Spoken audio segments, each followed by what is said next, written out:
did OKC prove to you last night? Yeah, there's nothing to worry about. What they proved is, while I'm excited for the rest of the Eastern Conference Finals, and I'm excited to watch the NBA Finals, this NBA season is over. What they proved last night is they are the 2025 NBA champions. Wow.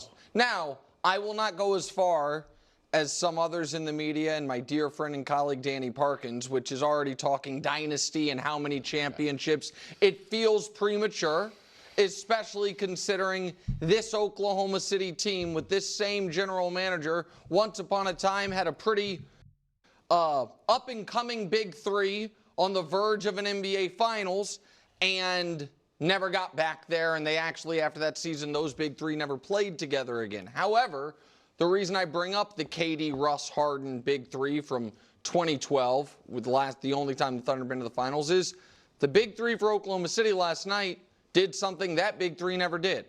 Those three guys, Kevin Durant, Russell Westbrook, James Harden, never scored as many points, if we can show it, in a game as these three guys did yesterday. Wow. And that's stunning, right? It is. I mean, Harden came off the bench, but still he was scoring. And KD was already an MVP caliber player. Russ was one of the most electric guys.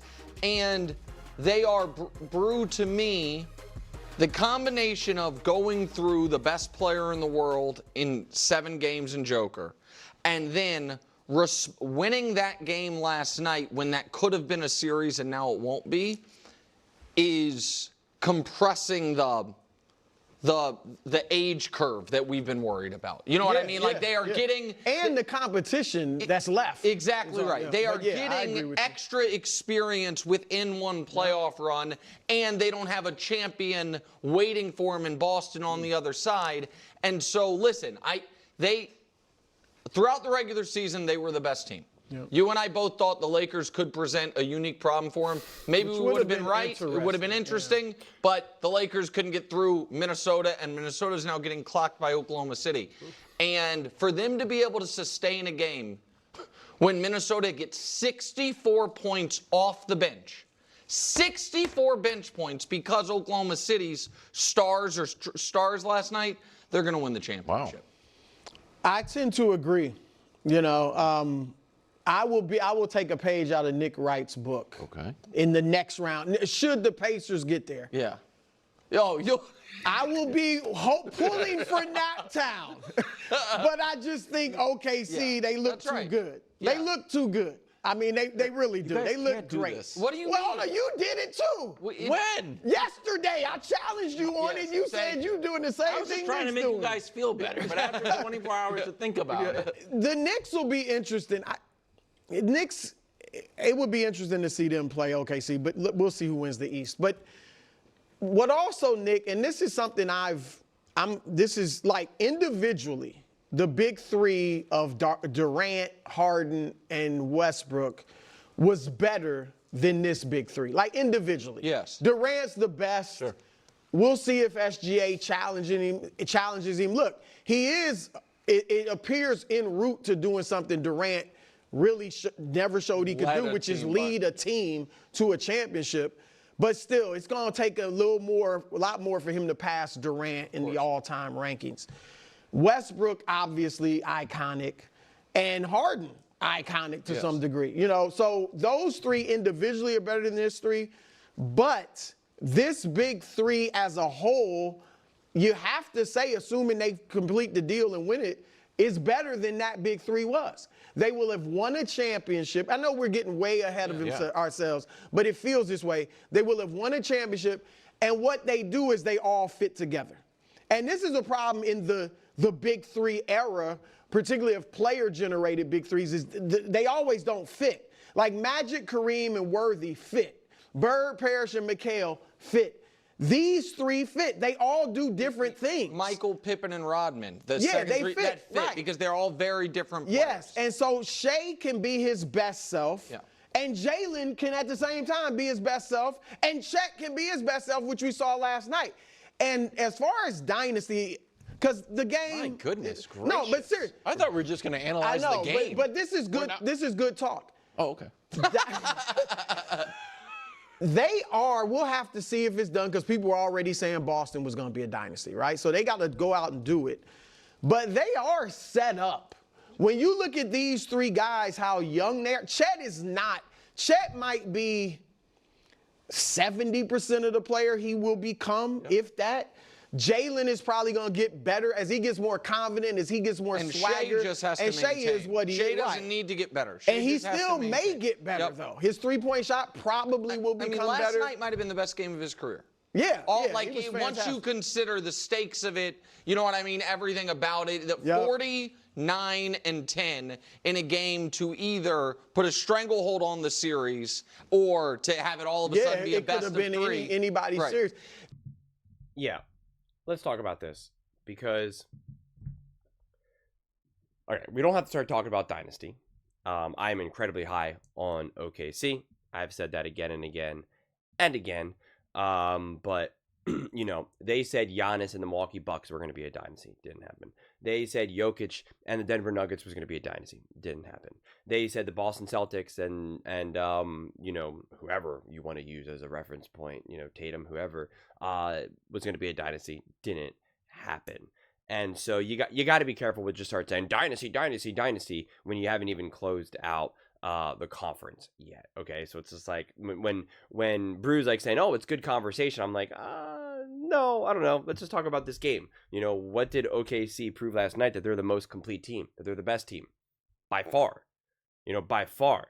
And what makes them the most complete and most special is that they can actually truly, legitimately, 100% win in many different ways. There really is no defining characteristic for this Thunder team, okay?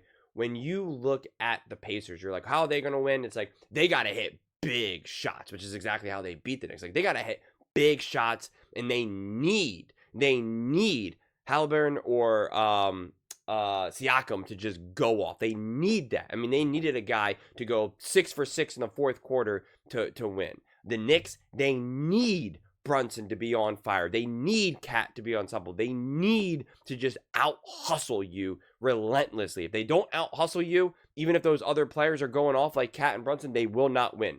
The Knicks need to out-hustle and outwork you. You know, you look at the Thunder, they don't need anything. Of course, you want SGA, and you're going to win more games than you lose if SGA is going off and whatnot. But they can find different ways to win. Some nights it's because of their suffocating defense. Other nights it's because you got 40, you got 34, you got 21, right? Like it's going to be kind of from all different angles. When you see how they've won games against the Nuggets, against the Timberwolves, against really whoever, you know, even during the regular season, although regular season is really irrelevant at this point in terms of style of play, you can see that you're just not like, oh man, we really need X to happen in order to win. Even the Warriors during their dynasty, they needed to hit their threes. If they were not hitting their threes, they were not winning games. It was that simple. It's why that dynasty, the last dynasty, it was like they had so many games where they were down by like 15 or so points. Before that became a lot more of like a norm in the modern NBA. And it was because it was like, oh, the first half they weren't really making their threes. And then they would always they would always famously just go off in the third quarter. And it was like, what changed? Oh, well, now they're hitting all their threes. And that's what's changed. You know, they were hitting their shots. Whereas this team can kind of cut you from just different directions and different sides and can actually ride the momentum of the game. This game was a lot different than the games 1 and 2, for instance. You know, it had a different feel. It had a different style. It wasn't necessarily the suffocating defense. They gave up 126 points. And to be clear, in basketball and any sports for that matter, there's always going to be a variation. It's not like you only win games. Like even my statements about the Warriors, like they've obviously have won games without shooting, 70% from 3 or something. They've definitely won games, I'm sure, where they were absolutely just cold from 3, but still found a way. But you couldn't rely on it regularly. It wasn't something that you could ever really feel comfortable. You can take away multiple aspects of what make the Thunder special and still feel comfortable winning. I'm comfortable thinking that the Thunder could win if SGA has an off night. I'm comfortable thinking that Chet Holmgren can really just have a rough game where he only puts up like 10 points and gets in foul trouble early. I'm comfortable with the Thunder not getting a lot of production from their bench. I'm comfortable from them kind of being cold from 3. I'm comfortable from them not getting to the free throw line. You know, like, you understand what I'm saying? Like, that's what it kind of comes down to. You can't say that about really any of the other teams right now. I mean, especially these 4 teams, let alone kind of just the other teams kind of throughout the NBA. So to me, that's kind of what they're proving. And again, to be clear, when I kind of, downplayed the Dynasty, that's just my human nature to just kind of jump and start talking Dynasty. It's just like, let's settle down a little bit. But I do believe, in terms of like what they're building and what they have, and I do believe SGA will get better. Listen, is he going to consistently be able to have 49 in 10 games? No, because no one can. But like, I think he will become a better shooter. He'll be smarter. His game will evolve. He'll understand big moments better as time goes on. He'll understand. He'll be able to ride the waves of a game and of a series more skillfully as the years go on, just like Kobe, just like LeBron, just like Steph. That's just what, just his experience will more come about deeply, even if his pure like athleticism and more physical skill set might not necessarily get that much more enhanced. But I think in terms of his intelligence and his experience, that will enhance his game. But to like also then compare it back to like the old big 3 and say, well, we thought this was going to be, it was the same GM and same owner and same this, like that has nothing to do with anything. That has nothing to do with anything. Okay, that really doesn't, and it's pretty obvious. Sorry, OKC fans, if you're still a big Russell Westbrook fan. He's not conducive to winning. That much is obvious. Neither is James Harden, and quite frankly, it's only KD. That's just the reality of the situation, whether you want to accept that or not. And they were also they were essentially just kids at that point, So it's just like, I don't care. And they had to go up against LeBron James and that big 3 in Miami. And like Nick believes LeBron James to be like the greatest basketball player in the history of the universe. So it's just like, if that big 3 had the luxury of going up against Ant, pretty sure they'd win. Just saying. Or if they had to go up against Halliburton, like, what are we saying here? And Jalen Brunson, like, we're going to say that that's the same thing as going up against Chris Bosh, Dwayne Wade, and LeBron James in Miami? Like, what are we saying here? It's just, that there's no point even bringing that take into the party because it means nothing. It literally means nothing. And, like, at that point, what are we talking about? Like, nearly 2 decades ago? Like, what? It doesn't make any sense. Yeah. But in terms of, what this team is building, I do believe they're going to continue to get better. Chet Holmgren, it's funny because when I knew Brew was trying to figure out probably like a percentage, and my mind went 70%.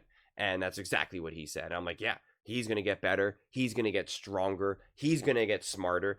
People, you can't downplay the importance of experience. I talk about this so much in the NBA, how important it is to know what to do with the ball in any given moment. And the reality is that that majority of the NBA, the majority of the NBA actually doesn't know what to do with the ball when it matters most in any given moment. They just don't. I mean, you watch the Olympics. Ant, who's a superstar in the league right now, he had to be like taken off the court in the Olympics because it was like, no. And quite frankly, even on the Olympic team, outside of like some, a little bit less superstar-esque player like a Drew Holiday, it was really just KD, LeBron, and Steph that you truly, only to the core, truly trusted. They not only know what to do with the ball in any given moment, but they're also truly capable of doing whatever needs to be done in any given moment, whether it's from defense, whether it's a rebound, whether it's a pass, whether it's a shot, whether it's a dribble and a shot, like whatever it may be, that's it. And so Chet Holmgren is not there yet. And he might never get there because you could still be a superstar and still be a great player. You probably can't be a superstar, but you could definitely be an unbelievably great player and an incredibly important piece on a on a team and even a Hall of Famer and not necessarily have that skill set. I really think there's probably only like 10 or 15 players at any given moment, and SGA right now is one of them. And if Chet Holmgren does ultimately become that, well then then it's a wrap, right? Then you are essentially building your Steph Curry and KD team right now, and you are in the heat of the prime, perfect balance of youth and experience. So you have your athletic prime as well as your intellectual prime, and combine that with experience, and it's like, it really does kind of feel like game, set, match. But the NBA is always kind of evolving and changing, so it can be kind of unpredictable, quite frankly. The NBA has also kind of been hurting with ratings and views and injuries and whatnot, so you never know like what they're gonna do to kind of push that a little bit, which either can help or hurt a team like OKC, because right now the way how the NBA is played right now, the way it's officiated, etc., is perfect for OKC, as we're seeing right here. And so they're not only a great regular season team, but obviously a great playoff team. But you know, those things can always change at any given moment. It changed for the Warriors, it changed for the Lakers, it changed for the Heat with LeBron, it changed for, you know, LeBron and the Lakers, wherever pretty much LeBron went, he's been hopping around. Like, that's what, you know, that's how these things can kind of change pretty rapidly. But all in all, pretty exciting for OKC. And I'm happy to, you know, happy to see that it's working out in their favor. But those are just my thoughts. I'd absolutely love to hear yours. What do you guys all think about OKC? What do you think they proved last night? And do you think that they are building that dynasty? Let me know in the comments below. I read every single comment. So whether you agree with me or disagree with me, either way, let's get in some discussions. Let's get in some fights. But ultimately, let's just have some fun. And please do consider subscribing. We are building an amazing community here and absolutely love to see you part of it. I want to build something that we all genuinely feel connected to. Something that we're really excited to be part of. I think we're on our way to doing it. Please don't forget to give this video a thumbs up, as it really does help with the visibility and the algorithm. Thank you so much. See you next time.